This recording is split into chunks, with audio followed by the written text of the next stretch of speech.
Bwana, goli la Clatous Chota Chama linazidi kutrend na nimeona pages mbalimbali zinazoandika kwa lugha ya Kifaransa, Kiingereza, Kiarabu na Kireno wamejaribu kuchapisha juu ya bao hili, na wengi wametoa sifa na ubunifu ambao Chama aliutumia katika kulifunga.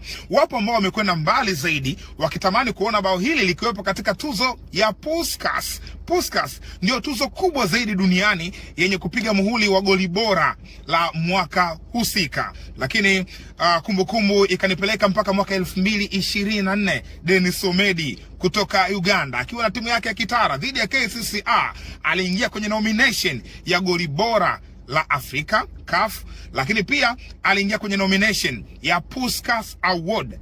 Yes, goli lake lilikuwa hivi.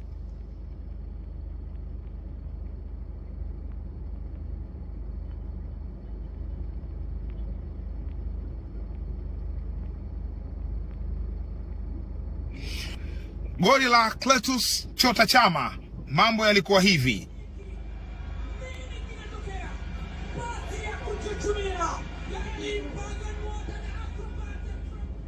Sasa basi, wewe unaonaje? Goli la Clatous Chota Chama linastahili kuwepo katika nomination ya goli bora la CAF? Unaona linastahili kuwa katika nomination ya goli bora la dunia kwa maana ya Puskas Award? Hebu niambie kwenye comment section.